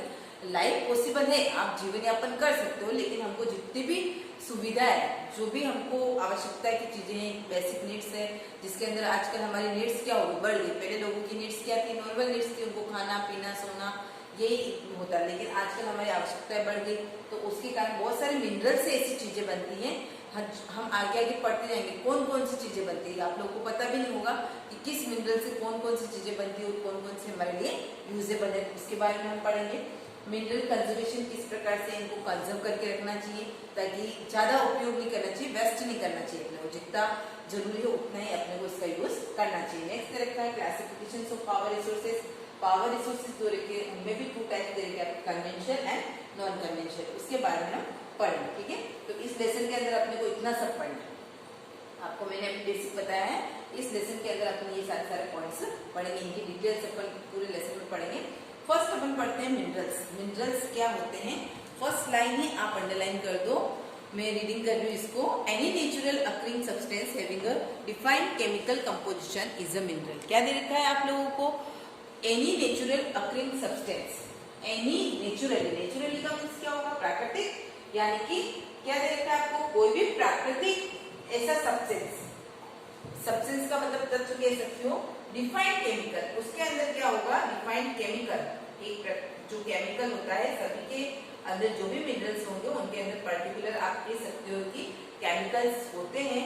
केमिकल कंपोजिशन का मतलब पर्टिकुलर आपने कोई भी मिनरल निकाला है, उसके अंदर जो कंपोजिशन, उसकी जो संरचना होती है, उसको अपन क्या कहते हैं, मिनरल्स। लेकिन क्या होता है, डिफाइंड शेप होता है, कहते हैं ना अपन, एक तो किसी भी चीज का शेप आपको पता नहीं हो कि इसके अंदर क्या होगा क्या नहीं होगा, लेकिन यहाँ पर डिफाइंड केमिकल कि पर्टिकुलर है कि इसके अंदर से ये केमिकल आपको मिलेगा, ये तत्व आपको मिलेगा, इस प्रकार की चीज आपको मिलेगी, उसको अपन क्या कहेंगे, मिनरल्स कहेंगे। फर्स्ट लाइन आपको अंडरलाइन करनी है, अगर आपको पूछा जाए व्हाट इज मिनरल, तो अपना आंसर क्या होगा, एनी नेचुरली अकरिंग।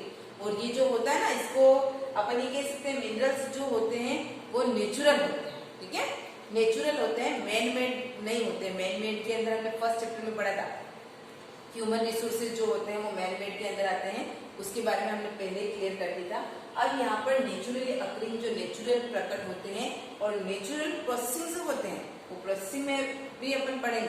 फिर आप लोगों ने 7th क्लास में पढ़ा था, वोल्केनोस के बारे में पढ़ा था, उसमें अपन ने अलग अलग रॉक्स के बारे में पढ़ा था, इग्नियस, सेडिमेंट्री और मेटामॉर्फिक रॉक्स के बारे में। सब बच्चों को ये तीनों रॉक्स तो लर्न होगी कि उस रॉक्स के बारे में हमने क्या पढ़ा था, उन रॉक्स से बहुत सारे मिनरल्स अपने को मिलते हैं।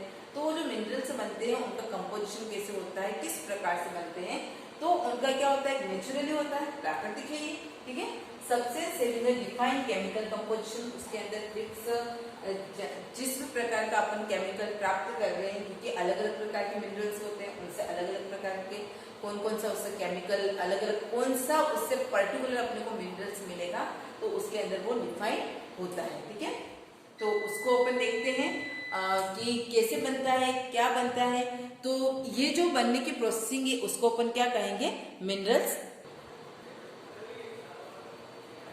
देखो अब पता चल गया अपने को मिनरल्स के बारे में, मिनरल्स क्या होते हैं, तो ये डेफिनेशन आपको लर्न करनी ही करनी है, क्योंकि 1 लाइन का भी क्वेश्चन आता है, तो ये कोई इंपॉर्टेंट आपके कह सकते हैं कि व्हाट इज मिनरल, ये क्वेश्चन आपसे पूछा जा सकता है। अब देखो इसके बारे में क्या देखना है, there distribution is highly uneven on the earth surface. क्या दे रखा है?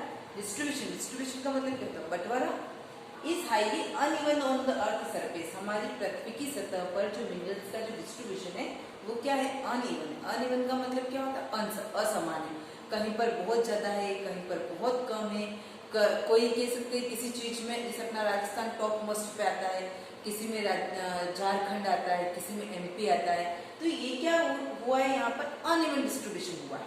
कहीं पर बहुत ज्यादा है, हम पढ़ेंगे कि कहाँ पर बहुत ज्यादा है, कहाँ पर बहुत कम है, और बहुत ज्यादा मिनरल्स है तो उसके रीजन क्या है ये भी हमको पता चलेगा। ठीक है। The concentrations of mineral in either on the earth surface, some deep inside the earth and some under the ocean beds। देखो क्या दे रखा है? The concentrations of mineral in either on the earth surface, ये दोनों जगह पर पाए जाते हैं। कहाँ पर? अर्थ की सरफेस यानी कि पृथ्वी की सतह पर भी पाए जाते हैं। सम डीप इनसाइड, कुछ जो होते हैं वो बहुत अंदर होते हैं, क्योंकि मिनरल्स आपको ऐसे नहीं हर कहीं जगह पर मिल जाएंगे। बहुत इंपॉर्टेंट जो मिनरल्स होते हैं या कोई सा भी मिनरल्स हो वो आपको इतनी आसानी से प्राप्त नहीं होता है, उसको खुदाई करके हमको क्या करना पड़ता है? प्राप्त करना पड़ता है। ठीक है। Some deep inside the earth दे रखा है, कुछ तो पृथ्वी के बहुत इनसाइड बहुत गहरे होते हैं। And sum under the ocean beds, और क्या दे रखा है? कुछ जो होते हैं जो मिनरल्स अपने को ओशन से मिलते हैं वो ओशन के सतह पर या ओशन के अंदर गहराई पर होते हैं। अब कुछ बच्चों के माइंड में यार हो मैं मोशन में से कैसे निकालते, तो ऐसे बहुत सारे टेक्निक्स आ गई अपने पास जिससे हम लोग को पता लगा, हम लोग ऐसे पता लगा सकते हैं कि कहाँ कहाँ पर कौन कौन से मिनरल्स हैं और उसको हम प्राप्त कर सकते हैं। ठीक है। There are certain areas of the world where minerals are found but are not easily accessible, such as Arctic Ocean, Pad and Antarctica। क्या देखा? These are certain areas, कुछ ऐसे निश्चित एरियाज है पूरे वर्ल्ड के अंदर where minerals are found, वहाँ पर मिनरल्स अपने को मिले हैं, but are not easily accessible, लेकिन उनको आसानी से अपन एक्सेसिबल नहीं कर सकते हैं। जैसे एग्जाम्पल दे रखा है आर्कटिक ओशन बेड और अंटार्कटिका। ठीक है। Minerals are generally found mixed with other materials or impurities, hence they need to be processed before making them usable। देखो क्या दे रखा है? Minerals are generally found mixed with other materials or impurities। सबसे important line कह सकते हो, underline करना है इसको। मिनरल्स जो अपने को मिलते हैं वो मिक्स्ड फॉर्म में मिलते हैं। मिक्स्ड फॉर्म का मतलब मैं आपको बता सकती हूँ, जैसे एक अपन कह सकते हैं गोल्ड के बारे में, जो गोल्ड जो मिनरल्स है वो अपने को प्योर मिलता है। प्योर का मतलब वो शुद्ध मात्रा में होता है और इतना शुद्ध होता है कि उसको अगर अपन जब भी उसको निकाला जाता है खदान से तो इतना प्योर होता है वो कि उसको आप आसानी से तोड़ सकते हो, मरोड़ सकते हो। जिसमें और कुछ मिनरल्स जिससे आपको लोहा मिला है तो उसको आपको उसका कोई पर्टिकुलर आपको शेप देना है तो उसके लिए हमको बहुत सारी ऐसी प्रोसेसिंग होती है अलग अलग, उससे हम उसको शेप देते हैं। और उसमें बहुत सारे सीसा और जस्ता अलग अलग मिनरल्स होते हैं, हम पढ़ेंगे इसमें। सीसा और जस्ता उसके साथ लोहा निकलता है। ठीक है। तो वो मिक्स्ड हो गया, सीसे और जस्ते के साथ क्या निकल रहा है? लोहा निकल रहा है। और साथ ही साथ इम्प्योर भी होता है, अशुद्ध भी होते हैं, 100% शुद्ध नहीं होते। अब जैसे मैं सोने की बात बता रही थी, सोना तो उसमें उसको उसकी फॉर्म को चेंज करने के लिए कि वो आसानी से टूटे नहीं करे नहीं, उसके लिए उसके अंदर कॉपर को मिक्स किया जाता है। ठीक है। तो अलग अलग प्रकार से इनकी प्रोसेसिंग होती है, किस प्रकार से इनको शुद्ध किया जाता है। और जो मैं आपको कह रही हूँ ना, जो भी मिनरल्स अपन प्राप्त करते हैं उसमें न तो 100% प्योरिटी होती है और ना ही वो मटेरियल्स कह सकते हैं कि आपको मिक्स्ड फॉर्म में नहीं मिलेंगे। बहुत कम ऐसे मिनरल्स होते हैं जो आपको प्योर फॉर्म में मिलते हैं। उनको हम क्या करते हैं? उनको हम शुद्ध करते हैं और उसमें जो अदर मिनरल्स होते हैं उनको भी हम निकालते हैं। ठीक है। There are different geological environment under which the minerals are found। अब देखो ये यहाँ पर पूरा अच्छे से समझाने का दे रखा है, तो इस पार्ट में अपने कंप्लीट नहीं होगा तो यहाँ से हम इसको नेक्स्ट वीडियो में कंटिन्यू करेंगे कि डिफरेंट पार्ट कौन कौन से हैं, किसके कारण से मिनरल्स का निर्माण होता है, कैसे होता है, किस प्रकार से हम पता लगा सकते हैं कि कौन सा मिनरल किस टाइप का, कौन सा लो क्वालिटी का है, कौन सा हाई क्वालिटी का है, किसका यूजेस कहाँ पर होता है। तो ये सारी चीजें इन 4 लाइन्स में समझाने की है, तो इसको हम नेक्स्ट वीडियो में कंटिन्यू करेंगे कि क्या क्या और इसमें दे रखा है। आज के लिए इतना ही। आपको मिनरल्स की डेफिनेशन लर्न भी करनी है और नोट्स के रूप में भी आपको लिखनी है। Thank you.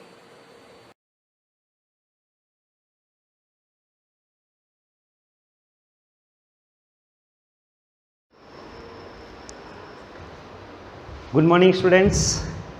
न्यू लेसन 11 बल तथा दाब। बल क्या है, कैसे कार्य करता है, दाब क्या है, किस प्रकार लगता है ना। तो इन चीज़ों के बारे में हम पढ़ेंगे। आप 7th क्लास में पढ़ चुके हैं गति के बारे में कि वस्तु गति किस प्रकार करती है, कैसे करती है। अच्छा, एक वस्तु दूसरी वस्तु से अधिक गति क्रियाशील कैसे, यानी कि दो वस्तु के बीच में कौन सी वस्तु की गति अधिक है या किसकी गति कम है, इसके बारे में भी हम किसी 7th क्लास के अंदर पढ़ चुके हैं।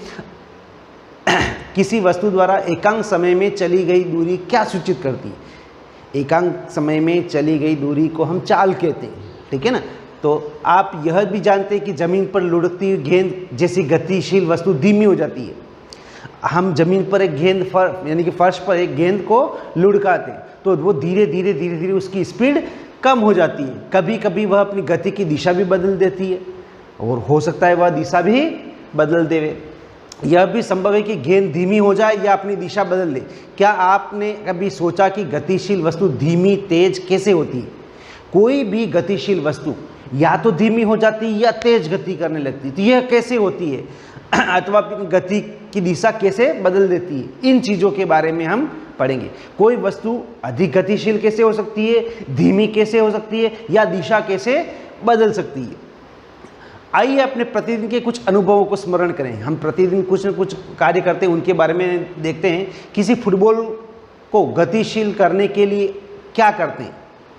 फुटबॉल है, उसको गतिशील, स्थिर है या उसको गति देनी है, हम क्या करेंगे? हम अपने पाँव से उसको एक किक मारेंगे ताकि वह गतिशील हो जाए।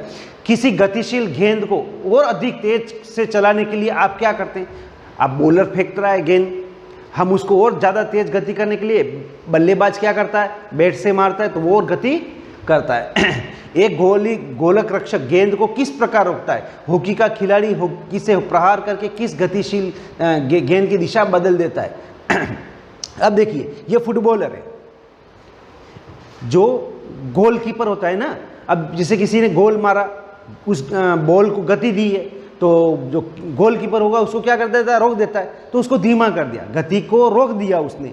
अब जैसे हॉकी का खिलाड़ी गेंद पर प्रहार करते हुए, बॉल आ रही है ना, हॉकी अपनी स्टिक से उसको शॉट मारता है तो वह गतिशील हो जाती है।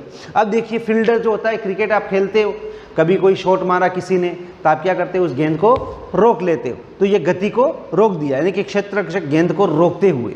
तो ये हम डेली यूज़ में देखते हैं। क्षेत्र रक्षक बल्लेबाज द्वारा हिट की गई गेंद को कैसे रोकता है। इन सभी स्थितियों में गेंद की गति को तेज या धीमा कर दिया जाता है अथवा इसकी गति की दिशा बदल जाती है। ये हमने अभी उदाहरण के द्वारा देखा है। अब देखिए, बल, अपकर्षण या अभिकर्षण। बल क्या है? अपकर्षण है या अभिकर्षण है? अब इसको समझ लिए। उठाना, खोलना, बंद करना, ठोकर मारना, हिट करना, प्रहार करना, धक्का देना, खींचना आदि ऐसी क्रियाएं जो प्रायः कुछ कार्यों को वर्णन करने के लिए प्रयोग में लाई जाती है। हम ये कार्य करते हैं, उठाते हैं, खोलते हैं, बंद करते हैं, ठोकर मारते हैं, प्रहार करते हैं, है ना, खींचना और धक्का देना, ये क्रिया करते हैं ना। उठाना, खोलना, बंद करना, ठोकर मारना, हिट मारना, प्रहार करना, धक्का मार देना, खींचना। तो ये सारी क्रियाएं जो प्रायः हम करते हैं, इनमें से प्रत्येक कार्य वस्तु की गति में किसी प्रकार का परिवर्तन लाने का प्रयास करता है। क्या इन शब्दों की जगह एक या अधिक अन्य शब्दों का प्रयोग कर सकते हैं? आइए देखें। देखिए, एक टेबल दे रखा है आपके सामने, ठीक है ना। तो ये किस प्रकार क्या है, यह चीज देख लीजिए। अच्छा, वस्तुओं की गति सुपरिचित स्थिति के उदाहरण के लिए दिए गए। आप इनमें से कुछ ऐसी ही और अधिक स्थितियों को जोड़ सकते हैं। इन उदाहरण को कुछ बदलाव देख सकते हैं। जैसे देखिए, कुछ कार्यों को अपकर्षण या अभिकर्षण के रूप में पहचानना। अब अपकर्षण और अभिकर्षण क्या है देखना कि अभिकर्षण का मतलब होता है खींचना। अभिकर्षण का मतलब खींचना, अपनी ओर खींचना, और अपकर्षण का होता है धक्का देना, दूर की तरफ धक्का देना। खींचना और धक्का देना, यह हमने बल को दे दिया। अलग अलग कार्य दिए थे ना अपन, उठाना, खींचना, चलना, प्रहार करना, ठोकर मारना। तो इनमें से जो अभिकर्षण कहलाएगा वह खींचना, खींचने को हम क्या कहेंगे? अभिकर्षण। और धक्का देने को क्या कहेंगे? अपकर्षण। अब देखिए, इनमें कुछ उदाहरण दे रखे, जैसे मेज पर रखी पुस्तक को गतिशील बनाना। अब मेज पर कोई पुस्तक पड़ी हुई है स्थिर, अब उसको गति देना, क्या करेंगे हम? धक्का देंगे या फिर खींचेंगे। धक्का दिया या खींचेंगे या उठाएंगे, ठीक है ना। अच्छा, इसमें आप कार्य को व्यक्त कर सकते हैं अपकर्षण और अभिकर्षण में भी। अगर आप धक्का दे रहे हो तो क्या कहलाएगा? धक्का दे रहे, अपकर्षण। दूर धक्का दे रहे, क्या कहलाएंगे? अपकर्षण। ये अपकर्षण, हाँ, यस, ठीक है। अच्छा, आप खींच रहे भी हो, अपनी तरफ खींच रहे हो तो अभिकर्षण, यस। अच्छा, दरवाजे को खोलना या बंद करना, आप खींच रहे हो, दरवाजा खोलकर या धक्का देकर ही अपन बंद खोलते ना, अब खोल रहे हो, हम खींच रहे तो क्या कहलाएगा? अभिकर्षण, ठीक है ना। और धक्का दे रहे हो तो अपकर्षण। कुएं से पानी की बाल्टी को खींचना, अब कुएं से पानी की बाल्टी को खींच रहे, अब इसके अंदर अपकर्षण नहीं आएगा, है ना, यानी कि धक्का नहीं दे रहे हम क्या कर रहे हैं? खींच रहे, तो ये अभिकर्षण, यस होगा। तो इस प्रकार इस टेबल के अंदर हम अलग अलग क्रियाएं बढ़ सकते हैं। अच्छा, इसके अंदर क्या कर रहे हैं? आप खींच रहे हो, धक्का दे रहे हो, नहीं, खींच रहे हो, यस, उठाना, यस। अब इसके अंदर क्या है? अपकर्षण है या अभिकर्षण। तो इस प्रकार हम कार्यों को अलग अलग कर सकते हैं। जैसे फुटबॉल के खिलाड़ी का पेनल्टी किक लेना, एक गेंद द्वारा क्रिकेट की गेंद पर प्रहार करना, तो ये कौन सी क्रिया है? इसके आधार पे आप इस टेबल को भर लो। अब देखिए, हम कहते हैं कि कार्य, इनमें से प्रत्येक कार्य को अभिकर्षण या अपकर्षण, धक्का देना अथवा दोनों के रूप में व्यक्त किया जा सकता है। क्या हम इनसे यह निष्कर्ष निकाल सकते हैं कि किसी वस्तु की गति लाने के लिए उसे धक्का देना यानी कि अपकर्षण या खींचना, अभिकर्षण करना पड़ता है? विज्ञान में किसी भी वस्तु पर लगने वाले धक्के यानी कि अभिकर्षण या खींचाव, अपकर्षण को हम बल कहते हैं। ये बल की परिभाषा हो गई। आपको इस बल की परिभाषा याद करनी है। बल की परिभाषा क्या है? किसी वस्तु पर लगने वाले धक्के यानी कि अभिकर्षण या खिंचाव या अपकर्षण को हम बल कहते हैं। हम कह सकते हैं कि वस्तु को दी गई गति बल लगाने के कारण वस्तु पर बल कब तक लगता है। तो हमने आज यह टेबल देखा, आप लोग इस टेबल को भरिए, बल की परिभाषा याद कीजिए। कल हम बल अन्योन क्रिया के कारण लगते हैं, यह क्रियाएं हम कल पढ़ेंगे।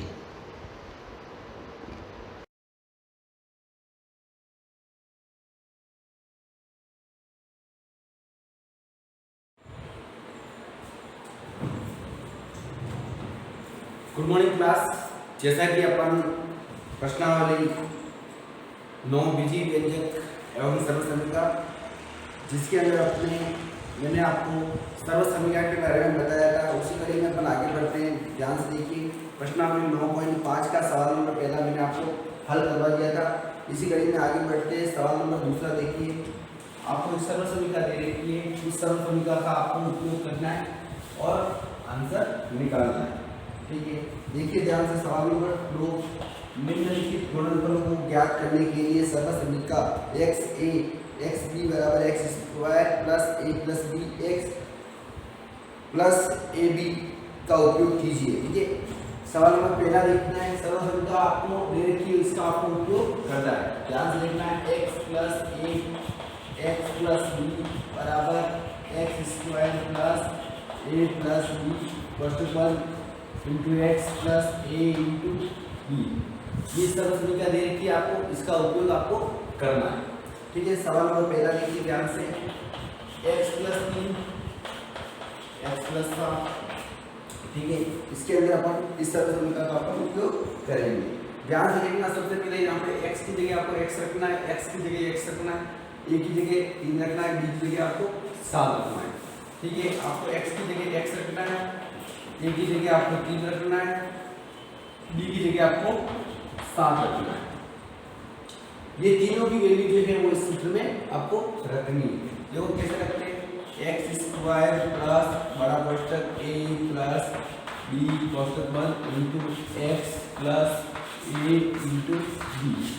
ठीक है, ध्यान से देखना, एक्स स्क्वायर, एक्स की जगह क्या रखना आपको एक्स की जगह एक्स प्लस ए प्लस बी, ये कितना है 3, बी कितना है 7, ए प्लस बी इंटू एक्स की जगह वापस एक्स रखना है, एक्स रखना plus a into B, A into B यानी ए कितना है 3 और बी कितना है 7, तो 3 इंटू 7। क्लियर? यहाँ तक आगे देखो, x का स्क्वायर करेंगे x स्क्वायर प्लस 7 और 3 कितने हो गए 10 क्वेश्चन 1 इंटू x प्लस 3 का गुणा 7 से करो प्लस के 21। ठीक है, इसी कड़ी में आगे देखो x स्क्वायर का x स्क्वायर प्लस 10 का गुणा x से करेंगे 10x, ठीक है, प्लस 21 और वो जुड़ गया इसके अंदर, ये आपका क्या हो जाएगा फाइनल आंसर। ठीक है, इसी प्रकार ये सवाल नंबर दूसरे का अपना पहला कंप्लीट। आगे देखिए इसके अंदर दूसरे का दूसरा सेम इस तरह से दूसरे का देखिए सवाल नंबर तीसरा देखिए प्रश्नावली 9.5 चल रही है। सवाल नंबर तीसरा देखना 4x माइनस 5 4x माइनस 1। अब थोड़ा सा ध्यान रखना इसके अंदर कि इसके अंदर देखो यहाँ पे प्लस है, यहाँ पे क्या माइनस है, यहाँ पे प्लस है, यहाँ पे क्या माइनस है। ठीक है, तो आपको क्या करना है इन दोनों को पहले क्या करना प्लस बनाना है। इसके लिए अपन क्या करेंगे इसको इस तरह से लिखेंगे, देखना ध्यान से 4x ध्यान से लिखना, बड़ा क्वेश्चन बना रहा 4x प्लस माइनस 5 बड़ा क्वेश्चन 4x प्लस माइनस 1। ठीक है, अब देखो ये जो a की वैल्यू है वो -5, b की वैल्यू जो है वो -1 है। ठीक है, इन दोनों का मान अपने सूत्र में रखना है और x की जगह आपको क्या रखना है 4x। ठीक है, मैंने इसको प्लस क्यों बनाया क्योंकि अपने सर्वसमीकरण में क्या लगा हुआ प्लस लगा हुआ, इसलिए मैंने इन दोनों को क्या किया प्लस बनाया। ध्यान से देखना x की जगह आपको क्या रखना है 4x, देखो ध्यान से, फिर प्लस का प्लस a की जगह क्या -5, ये बराबर आपको क्या रखना है -5, b की जगह आपको क्या रखना है -1, -1। ठीक है, a और b दोनों की वैल्यू और इस अंदर पुट करना है। देखो मैं इसके अंदर रख रहा हूँ, सबसे पहले ये हो गया x स्क्वायर प्लस बड़ा कोष्टक a plus b कोष्टक 1 into x plus a into b। ठीक है, x की जगह आपको क्या रखना है 4x, तो x स्क्वायर है और देखो x की जगह क्या रखना है 4x, 4x प्लस का plus a plus b, a कितना है -5, a plus b -5 plus b की जगह क्या रखना -5 -1 इंटू x की जगह क्या रखना वापस 4x, ये 4x, ये प्लस का plus a into b, a कितना है -5 इंटू -1, ये -5 इंटू -1। हल कीजिए, ये इसका दोनों के ऊपर आएगा, 4 के ऊपर भी आएगा, x के ऊपर भी आएगा, प्लस बड़ा कोष्टक ये -5 का -5 कोष्टक निकाल दो, ये प्लस है ये क्या माइनस है, प्लस का गुणा माइनस से करेंगे -1 है। ठीक है, प्लस का गुणा में माइनस से करूँगा क्या है -1। ठीक है, इंटू 4x का 4x। ठीक है, अब देखो यहाँ प्लस का प्लस लगा दो, यहाँ क्या है -5 और यहाँ क्या है -1। माइनस की संख्या का गुणा माइनस की संख्या से करते तो क्या आता है प्लस, तो यहाँ पे 5 का गुणा 1 से करूँगा तो 5 प्लस क्या आएंगे, ये आपको प्लस का आंसर आएगा। ठीक है, आगे देखो x का 4 का स्क्वायर 16, 4 × 4 16 होता है, 4 का स्क्वायर का मतलब होता है 4 को 2 बार गुणा करना। ठीक है, 4 × 4 क्या होता है 16, x स्क्वायर का x स्क्वायर आएगा प्लस क्वेश्चन में देखो -5 और -1, -5 और -1 -6 आता है। ठीक है, ध्यान रखना -5 × -1 होगा तो प्लस के 5 आता है। ठीक है, जब इंटू करते हो तो क्या आता है प्लस के 5, यहाँ पे क्या कर रहा है -1 और -5 और -1 को जोड़ रहा हूँ, माइनस के 6 आ गए। ठीक है, इंटू 4x प्लस 5, ध्यान से देखना ये 16x स्क्वायर है 16x स्क्वायर। अब देखो ये क्या है प्लस के, ये क्या है माइनस के। सबसे पहले आप लोगों को क्या करना है, देखो इसको फिर बाहर निकालो, प्लस करूँगा मैं माइनस से करूँगा क्या आ जाएगा माइनस का 6 इंटू 4x प्लस 5। अब देखना ध्यान से 16x स्क्वायर का 16x, 6 का गुणा 4 से करूँगा माइनस के 24x प्लस 5, और वो जुड़ रहा है नहीं जुड़ रहा है, ये आपका फाइनली क्या हो जाएगा आंसर। ठीक है, इसी कड़ी में आगे देखो सवाल होगा इसका चौथा, देखिए चौथा सवाल क्या कह रहा है,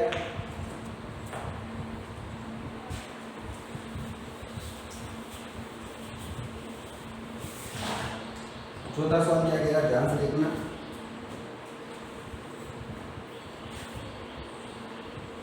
चार एक्स प्लस 5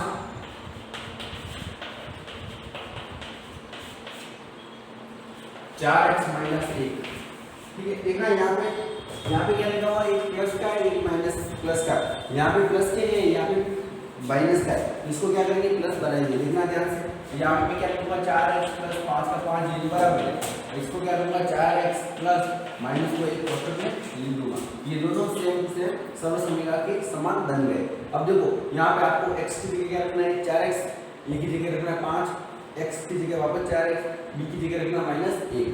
तो रखो, देखो x बराबर आपको रखना है 4x, a की जगह आपको रखना है 5, फिर b की जगह आपको क्या रखना है -1, b की जगह बराबर -1 रखना है। क्लियर ये बात? आगे देखो, इसको हल कर रहा हूँ मैं। इस सूत्र में रखो x² प्लस बड़ा कोष्टक a प्लस b कोष्टक बंद into x plus a into b, a into b। इसे खंड बना दोगे आपको पता पड़ जाएगा आपको मान कहाँ कहाँ रखना है। ठीक है, x² x कितना है 4x plus a plus b, a कितना है 5 प्लस b कितना -1। ठीक है, इंटू x की जगह क्या रखना है 4x प्लस का प्लस a इंटू b, 5 का गुणा मैं क्या करूँगा -1 से करूँगा। ठीक है, ध्यान से देखना आगे। अब देखो 4 का स्क्वायर x का स्क्वायर प्लस इसको हल करो 5 का 5 प्लस का गुणा -1 होगा, क्या आएगा -1 इंटू 4x। अब देखो यहाँ पे क्या है प्लस के 5 है और ये क्या है माइनस का है, प्लस के 5 का गुणा -1 से करूँगा क्या है माइनस का 5। ठीक है, 5 का गुणा -1 से करूँगा तो माइनस के 5 आएगा। आगे देखो 4 का स्क्वायर करूँगा 16x² का x² प्लस 5 में से 4 एक गए तो माइनस का 4 इंटू 4x -5। आगे देखना 16x² का 16x² प्लस 4 का गुणा 4 से क्या 16x -5। ठीक है, इसके अंदर कुछ झूठ नहीं रहा है, कुछ गलत नहीं रहा है, ये आपका क्या हो जाएगा फाइनली आंसर। ठीक है, इसका आगे वाला देखिए सवाल नंबर, ये सवाल नंबर आपका हो गया चौथा। पांचवा भी इस तरह से, छठा भी इस तरह से। ठीक है, लास्ट वाला देख लीजिए, सातवां देख लीजिए, लास्ट है इसका सातवां सवाल क्या कहेगा इसका।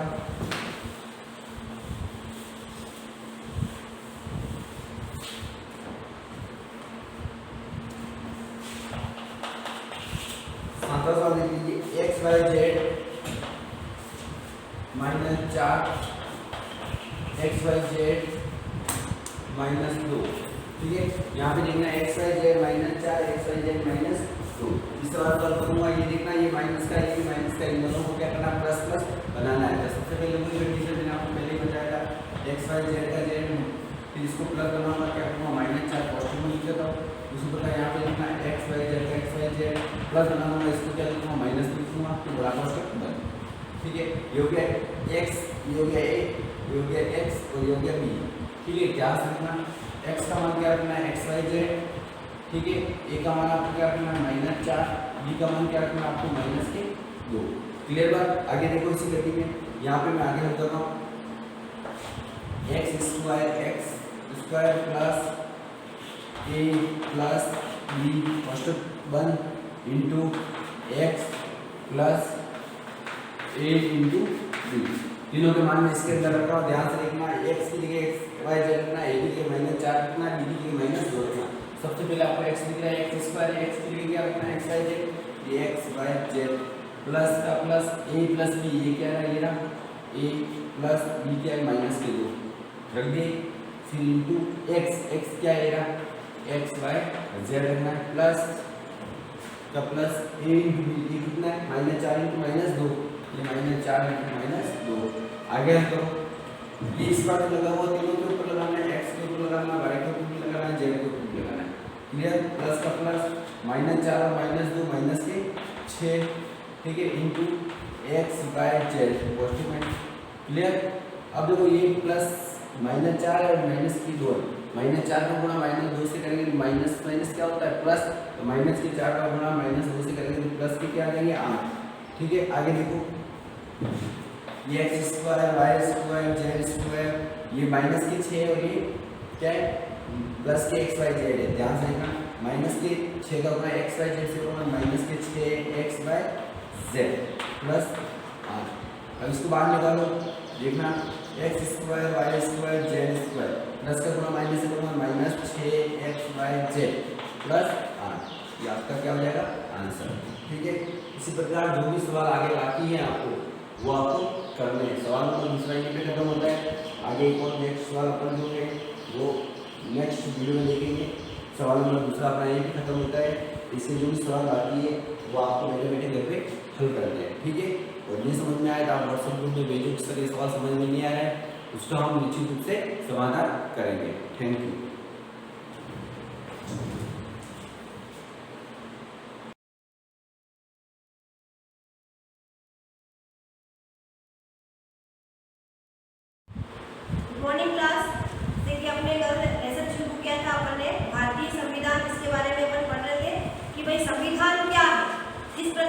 हम अपने परिवार की संचालन करने के लिए, परिवार को चलाने के लिए उसके अंदर विभिन्न प्रकार के रूल्स बनाते हैं, नियम बनाते हैं, व्यवस्थाएं बनाते हैं, है ना। उसी प्रकार से देश को चलाने के लिए भी वो लिखित रूप में जैसे कि कुछ नियम बनाए जाते हैं, कुछ कानून बनाए जाते हैं, व्यवस्थाएं बनाई जाती है, अलग अलग विभाग बनाए जाते हैं, है ना, सरकार के द्वारा किए जाते हैं। और फिर अपन जैसे लोकतांत्रिक सरकार है तो वो क्या करेगी, उस प्रकार से अधिकारी चुनेगी, व्यक्ति को चुनाव करेंगे, फिर उसके बाद में सरकार चलती है। तो ये लिखित कानूनों का जो दस्तावेज जो होता है वो कहलाता है संविधान कहलाता है।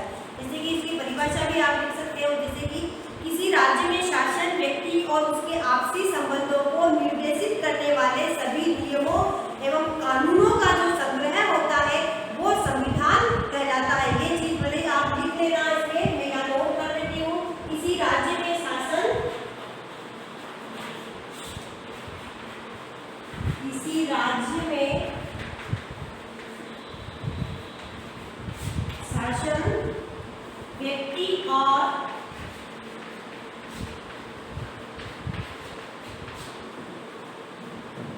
उनके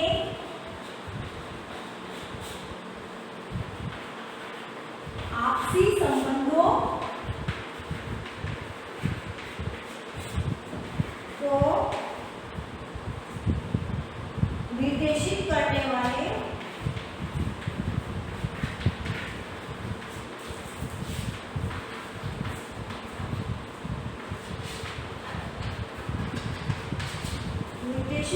वाले सभी नियमों और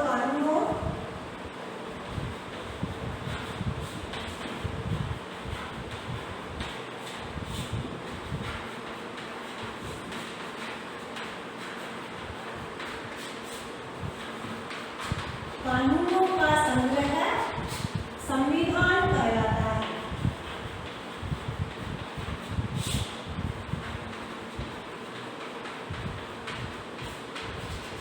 ठीक है, ये वाली परिभाषा है कि संविधान क्या है, तो इसको आप अपने नोटबुक के अंदर लिख सकते हो। ठीक है, इसी प्रकार से देखो अपन ने थोड़ा सा कल पढ़ा था कि भाई ये संविधान की प्रक्रिया, जो हमारे भारतीय संविधान की प्रक्रिया जो है ये क्या है कि बहुत काफी समय से जब अपने प्रथम स्वतंत्रता आंदोलन हुआ था उसके बाद ये शुरू हो गई। सन 1922 के अंदर मैंने बताया था परसों भी, यानी कि नेक्स्ट वीडियो के अंदर, कि भाई उस समय भी महात्मा गांधी ने और अन्य बहुत से नेता जो थे उन्होंने एक मुद्दा उठाया था कि भाई हमारे देश का जो संविधान है, हमारे देश की जो कानून व्यवस्था है, नियम है, ये क्या है, हम स्वयं भारतीय बनाएंगे। इस व्यवस्था को हम किसी अन्य व्यक्ति के द्वारा नहीं बनाने देंगे। यानी कि बहुत सारा संघर्ष हुआ था, तब जाकर के ब्रिटिश सरकार ने इस मांग को पूरा किया था। तो मैंने बताया था कि भाई संविधान सभा की इस मांग को स्वीकार कर लिया गया था और ब्रिटिश मंत्रिमंडल की तरफ से एक ब्रिटिश जो मिशन था, एक ब्रिटिश दल जो था वो कैबिनेट मिशन के रूप में क्या है कि भारत आया और उसमें विभिन्न जगह पर, यानी कि 1946 के अंदर भारत के अंदर ये चुनाव किए गए थे। चुनाव में विभिन्न रियासतों से उम्मीदवारों को लिया गया था और इस प्रकार से ये संविधान बनाने का निर्णय लिया गया था। अब अपने आगे आता है कि जैसे कि भाई अब ये चीजें भी आप नोट कर लेना, उन्हें लिख लेना इसको, क्योंकि आपकी बुक के अंदर तो ये नहीं है। जिससे कि पहले आता है कि भाई ना संविधान सभा की 9 दिसंबर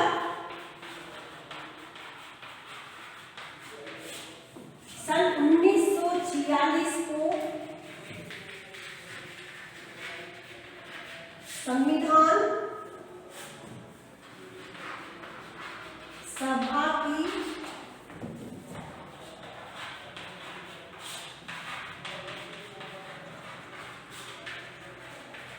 ठीक है, एक पॉइंट ये हो गया है कि 9 दिसंबर सन 1946 को संविधान सभा की सबसे प्रथम बैठक हुई थी। प्रथम बैठक के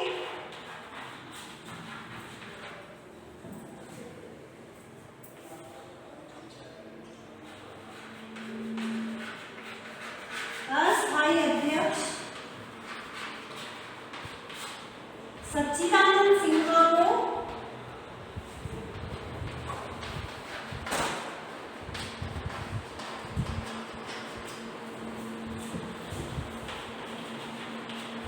बनाया गया।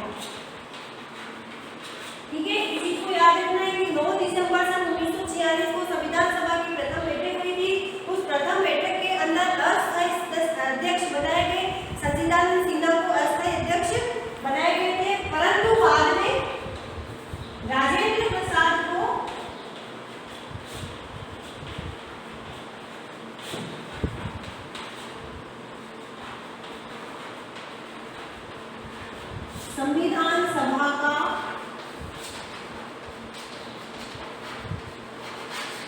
स्थायी अध्यक्ष बनाया गया। ये चीजें आपको याद रखनी है कि भाई संविधान की प्रथम बैठक कब हुई थी? 2 दिसंबर सन 1946 को हुई थी। इसमें जो प्रथम बैठक जो हुई थी उसका अध्यक्ष किसको बनाया गया था? सच्चिदानंद सिन्हा को इसका अध्यक्ष बनाया गया था और डॉक्टर राजेंद्र प्रसाद जो थे उनका क्या करा था?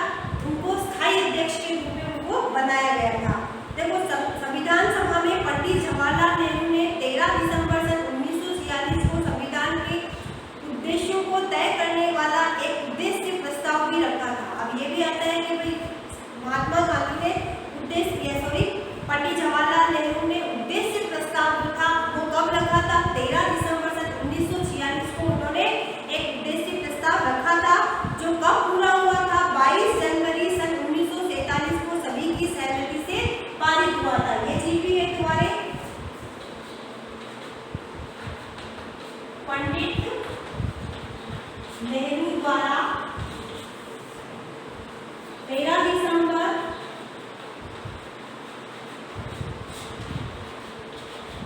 1946 को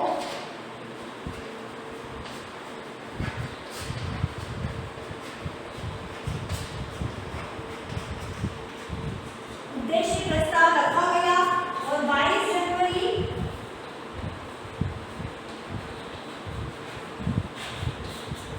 1947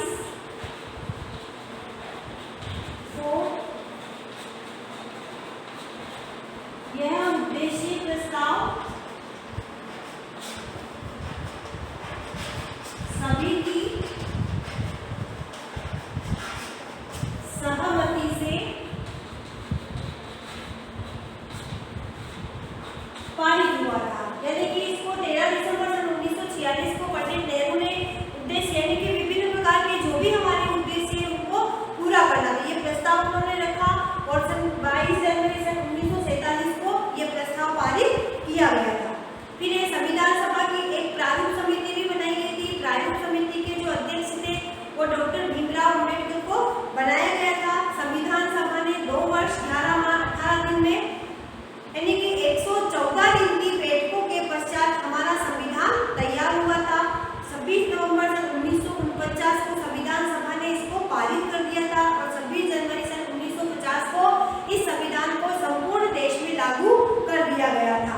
अब भारत सरकार ने 26 नवंबर को संविधान दिवस भी घोषित किया गया है। पूरे देश में 26 नवंबर 2015 को प्रथम संविधान दिवस भी मनाया गया है। ये सारी चीजें आपको याद रखनी है, ठीक है।